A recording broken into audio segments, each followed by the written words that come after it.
Sidney Powell on the phone. We got the little gremlins out of the system there, whatever the problem was. Sidney, if you can hear us, great to talk with you tonight. Yes. How you doing? And it's good to talk to you as always. I want to start off with just the ruling. The biggest news out tonight is this Pennsylvania ruling from this federal district court judge. What do you make of that? Yes, well, each of the district court judges has their own particular perspective on things, and I think that judge was appointed by President Obama. We really don't expect to win a lot of the district court cases, but ultimately the Court of Appeals and the Supreme Court will have to get it right. We're very clear on the law and the facts on multiple issues, and we haven't even begun to present the big fraud case yet that I am still working on. And it's going to be a blockbuster. I mean, it's interesting. Obviously, I mean, you guys had the news conference this week. There was a lot of compelling stuff in there. It sounded like you guys were making progress going down a road of investigation. But as I think anybody understands, when you're trying to lay out a case, it takes time to find out what you have. You had a bit of a rub with Tucker Carlson this week, who basically said you didn't have any evidence when they asked you to come on. What is the truth of the matter there? Because that made a lot of news. Oh, yes. Well, he sent me some very abrasive and disrespectful emails or text messages, and I responded politely, offering him a different person as a witness who could explain it. I simply didn't have time to do it then, and I sent him a copy of one of the compelling affidavits that we have in the case. And apparently that wasn't sufficient for him. He was having a little bit of a tantrum. But I didn't see or hear what he said, and I haven't had time to listen to what he said after that. I'm just proceeding on my course of getting the case ready to prove in a court, which is where we prove cases of law, not in the media. What is your timeline as you look at this? You know, what's the timeline you think before you can put out some of this evidence that can really, you know, if you want to shut the media up, or they say that you guys have nothing, when will you have some of this stuff that's this hardcore evidence in paper and writing? Well, frankly, the affidavits we've already introduced are hardcore evidence. They're firsthand testimony of witnesses who saw how and why the system was created and how it worked to accomplish the objective for Hugo Chavez. There are people who saw ballots being destroyed. We've got evidence from people who saw fake ballots being created. We've got all kinds of different evidence, and then we've got the statistical and mathematical evidence that's absolutely irrefutable. I mean, a coin doesn't land on the same side when you flip it 186,000 times.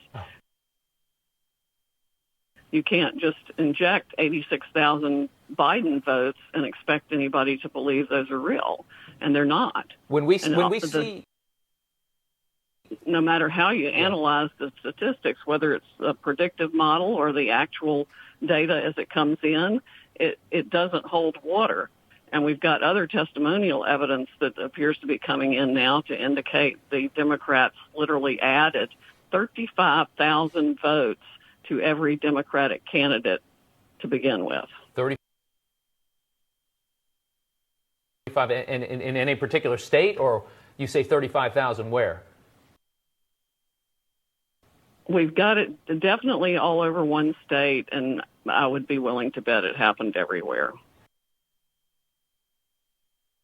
And when you lay all this out, and you're going to do this in court, do you have what you think is irrefutable evidence that will make up the minds of millions of American people? Well, the burden of proof in court is only a preponderance of the evidence. Mm-hmm. It's not beyond a reasonable doubt. That's the criminal standard. But frankly, with everything we've got, these should be criminal prosecutions at a significant level for fraud and conspiracy to defraud provable beyond a reasonable doubt. There are hundreds of thousands of people in our criminal system right now in prison who were convicted on far less evidence of guilt than we have here. Sidney Powell, I want you to react to something that this Republican senator from Pennsylvania, Pat Toomey, just said in reaction to the district court judge's decision. The district court judge is someone who's very close to Pat Toomey. Senator Toomey says that President Trump has now, quote, exhausted all plausible legal options to challenge the result of the presidential race in Pennsylvania. Is that true? No, that's not true at all. Can you explain why the senator's wrong? Hardly begun to fight. Can you explain why is the senator wrong? Well, he's wrong because Pennsylvania was one of the hotbeds of many varieties of fraud and criminal acts that the Department of Justice, frankly, should be in there prosecuting. And we're going to dump a whole lot of them into evidence in our fraud case that we're going to file in Pennsylvania. Why do you think the Justice Department isn't being more aggressive in following up on what you see? I think the Justice Department has known about this issue for a long time and turned a blind eye to it. Why, though? I wonder how much the CIA actually had a role in starting this kind of program to begin with. Why would use on other countries? Why would Donald Trump's Justice Department not be interested in this? Well, I wish Donald Trump had as much control over the Justice Department as people think he does. It's taken on a life of its own. I don't think even Bill Barr has the control over the Justice Department that he would like to have, because there are so many lawyers in so many different places doing whatever it is they want to do and ignoring the standards and practices that historically created the Justice Department to seek justice and not convictions. I mean, I wrote a book about that back in 2014. Let me ask we've been on this increasingly bad path for decades now, and it's done nothing but get worse because nobody's told the truth and stood up for the truth. But Americans are now. They're livid about this, and they can see it. Everybody saw it election night. They saw votes being subtracted from President Trump and appearing on the Biden side of the scale. And that's exactly what this Dominion system was designed to do. And we have eyewitness testimony to its entire creation for that very purpose.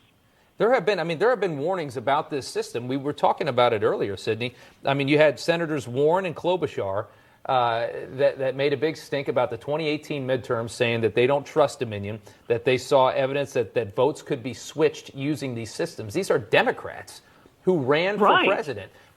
What I don't understand is how does this get ignored? I mean, this is a nationwide, this is a democracy shocking scandal, if it is true. It is. And it's so big, I can't even wrap my head around it. I just wonder, how does this happen? Well, that's exactly how it happens, because it's so big, nobody wants to wrap their head around it. Nobody wants to untie all the little knots that go into it. Yeah. But we have to if we're going to be a constitutional republic. This cannot go on. Our votes must be counted fair and true. Every legal vote is entitled to be counted, and every illegal vote nullifies the vote of an American citizen and our public will of we the people. It's absolutely counter to everything this country was founded on. So we have got to get this fixed now. I can't unsee it. I'll tell you that. I certainly cannot unsee what I have seen. And I'm going to make sure everybody else knows everything I've seen too.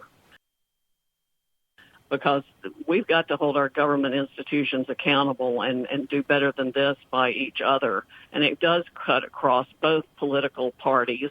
It cuts across generations now, or at least multiple decades of this kind of corruption. It's got increasingly more sophisticated. Has anybody given you just smudge the edge of a ballot and stick it through the machine, and the ballot would be rejected? But now they can literally drag and drop hundreds of thousands of votes wherever they want them. I mean, everybody knew when they bought this system, and that was one of the features of the system. We've caught people lying now and saying that things that happened that ran people out of voting areas, and we've got tons of evidence. It's so much, it's hard to pull it all together. I mean, how big of a, if this happened, how big of a conspiracy, how many people would have had to have been in on something like this? Oh, gosh, probably thousands, including the people running the machines at each of the polling centers. We know, for example, that one of the higher-ups of Dominion went to Detroit the night of the election to handle things himself. And we also have evidence that there were any number of VPN lines open to the Internet for foreign actors to be meddling in it. Has anybody given you an explanation that as to why they had to turn the machines off? You talk about how the machines got turned off. Yeah. And there was a vote dump. Our witness from Venezuela, who saw it all created and how it worked, said that he knew as soon as the machines were turned off in those key states, it was because we, the people, in voting for Trump in a landslide election, had essentially broken the algorithm that had been pre-programmed into the machine. So they had to stop counting in those states and areas and backfill the vote with fraudulent mail-in ballots or whatever means they used to do it, whether they just injected numbers or trashed votes for Trump otherwise and changed the numbers. I don't know exactly how they did it right now in each spot, but that's essentially the way it worked. Let me ask you about the state of Georgia. Obviously, yesterday, the governor there, he certified the election for Joe Biden. It's about 12,000 votes. And what you see, will Georgia switch? Yeah, that's a total farce. Georgia's probably going to be the first state I'm going to blow up, and Mr. Kemp and the Secretary of State need to go with it because they're in on the Dominion scam with their last-minute purchase or award of a contract to Dominion of $100 million. The State Bureau of Investigation for Georgia ought to be looking into the financial benefits received by Mr. Kemp and the Secretary of State's family about that time. And another benefit Dominion was created to award is what I would call election insurance. That's why Hugo Chavez had it created in the first place. But I also wonder where he got the technology, where it actually came from, because I think it's hammer and scorecard from the CIA. Just to clarify, you're saying that Governor Kemp, who's been a longtime ally of the president, is directly involved because of financial benefit in the conspiracy to defeat the president in Georgia? We have certainly been told that there is evidence of that, and it would warrant an investigation if anybody were actually going to do an honest investigation. What more could you tell us about that alleged conspiracy? The governor's involvement? I can't give you any more details on that now, but it would certainly warrant an investigation. If it had been reported to me as a law enforcement officer, I would be investigating it steadfastly. I know you say you want to do your arguing in court. You are an attorney. You're not a press secretary, but you all did have a press conference last week. Jordan Sekulow said that there's going to be a filing soon in Georgia that would be explosive. Can you tell us anything? Can you make some news with us here tonight? Tell us anything new that you're going to present in that filing in Georgia.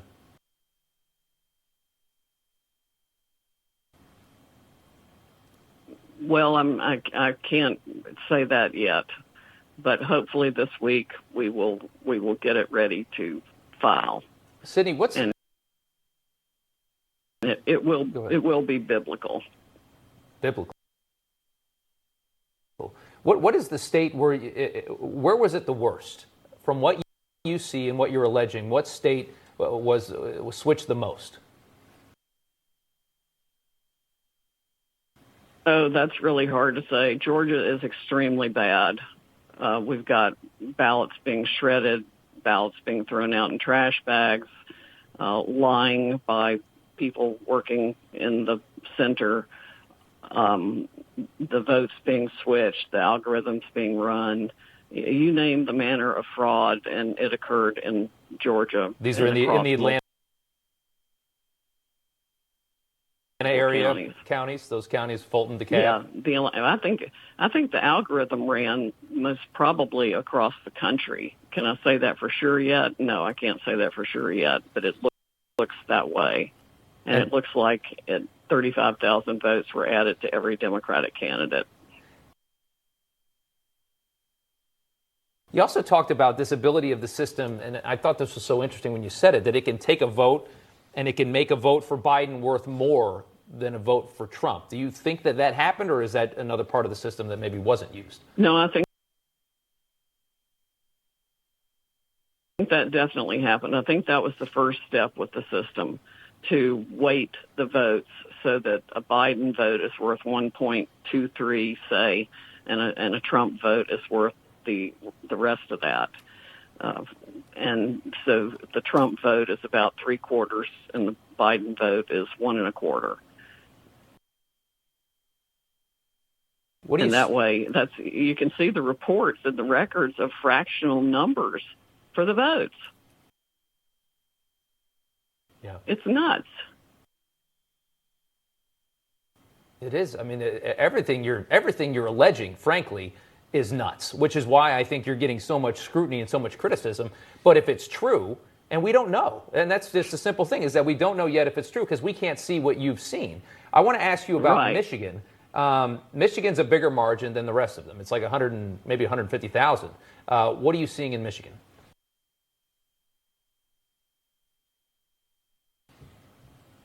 We're seeing essentially the same things in Michigan, except larger number of ballots being stuffed in. It's the old-fashioned stuffing the ballot box. They're just doing it by computer instead of by paper. That's really all it is. They're dragging and dropping files of votes from one person to another instead of just stuffing paper ballots in the ballot box. Can you specifically? And, corruption in elections has been going on forever. I remember LBJ saying, send some guys down to the cemetery because those people, if they were alive, would have voted for me. And they take the name and the birthday, and that's what they did. So it's Saturday night. Can you preview for us as specifically as you can what's going to happen this coming week, starting Monday morning? Tell us where you're going to file, what you expect to happen by Friday. Well, I don't expect to file anything by Monday. I'm hoping we can get it ready by Wednesday. If not, it should be ready by Friday. But it's a massive project to pull this fraud claim together with the evidence that I want to put in. So are you saying you're going to file? And remember, this isn't a summary judgment motion where we actually have to produce any evidence now. Your typical lawsuit, you just file the statement of what the charges are without any affidavits or anything. But are you saying you're going to file the way the media is going about this is absolutely ridiculous and unreasonable to expect us to put evidence in right now. Although we know election issues are on an expedited schedule. But I could wait a month to file the fraud case, and everybody would have to undo their certifications because it's so bad. But are you saying you're going to file the same case in multiple jurisdictions or in one jurisdiction?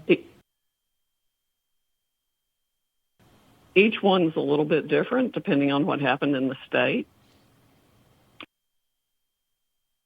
The different manner and means and the evidentiary aspects that support each one. We've got different affidavits from different witnesses in each of the states. So there are going to be some differences between them, but there are going to be claims that are identical. Some of the legal claims are going to be identical. For example, in a number of states, there were modifications to the machine after the statutory cutoff date that should invalidate every vote cast on the machine. I mean, there's no way Georgia can proceed to have an election using those machines for the runoff candidates. Yeah. That's absolutely absurd. As we wrap this up, Sidney, I think everybody at home right now wants to see this. They want to see what you say you've seen. Is that going to be possible at any point? Are we going to be able to see some of these problems and some of these issues, the way these systems work and the way this Dominion works?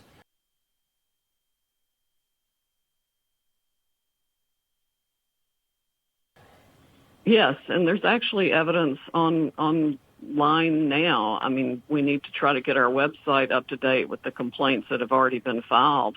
But exhibits were attached, for example, to Lynn Wood's complaint in Georgia that are remarkable and stunning, including the affidavit of the young man from Venezuela who saw Hugo Chavez create how they did the software, hire people to do it and get it done, and then how it worked to make sure he won every election thereafter.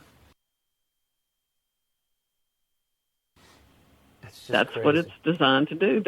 Their own handbook tells you that these things are features of their system. Right. Are we supposed to think they didn't use the features?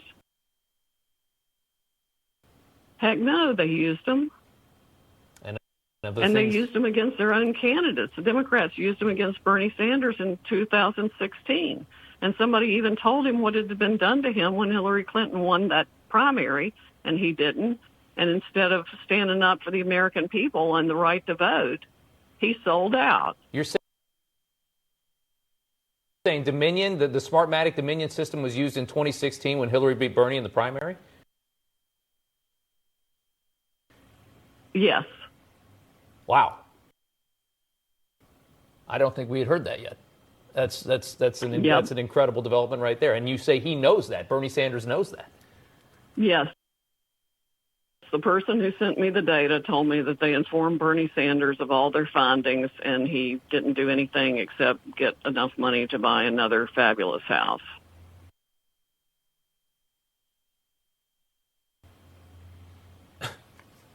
Wow. I'm telling you, it's been used for both parties. One of the big problems is that we don't know who was elected by buying their election through Dominion. I'm sure it crosses party lines. That's not an accusation against every politician. It's certainly not meant to be, but it means we don't know which ones got elected that way and how much they knew about how it was being used for or against them, certainly not against them. But I'm reasonably certain at this point that John James was ripped out of his seat, and he was entitled to have won that election by the real vote. And the same, I think, is true for Doug Collins in Georgia. And there's no telling how many congressional candidates should have won that lost by the addition of 35,000 votes per Democrat or the algorithm that they were running against whoever they wanted to target. I mean, you can do it candidate by candidate. That is something else. I mean, it's mind-blowing. Sidney, what you're alleging, I can't even imagine. And I hope that you will join us again to talk about what you continue to find as you continue to investigate. I will do that, and I will try and get more stuff up online this week. We've got some website or just email issues, it to and us. Of course, people are trying to hack us and everything else. But Democratic Congresswoman Carolyn Maloney wrote the Treasury Secretary about this very issue in 2003, I think it was. 17 so years. People have been complaining about it, and the government's done absolutely nothing except whatever it wants to do. So who is really pulling the strings here and choosing the American officials pursuant to this system? Yeah. Because it's not the people of the United States of America, and that's supposed to be who it is. It's just something else. And like you said, prominent Democrat politicians have complained about the usage of this system in this country. Sidney Powell, thank you so much for joining us tonight on the phone. I know how busy you are, and we appreciate the time.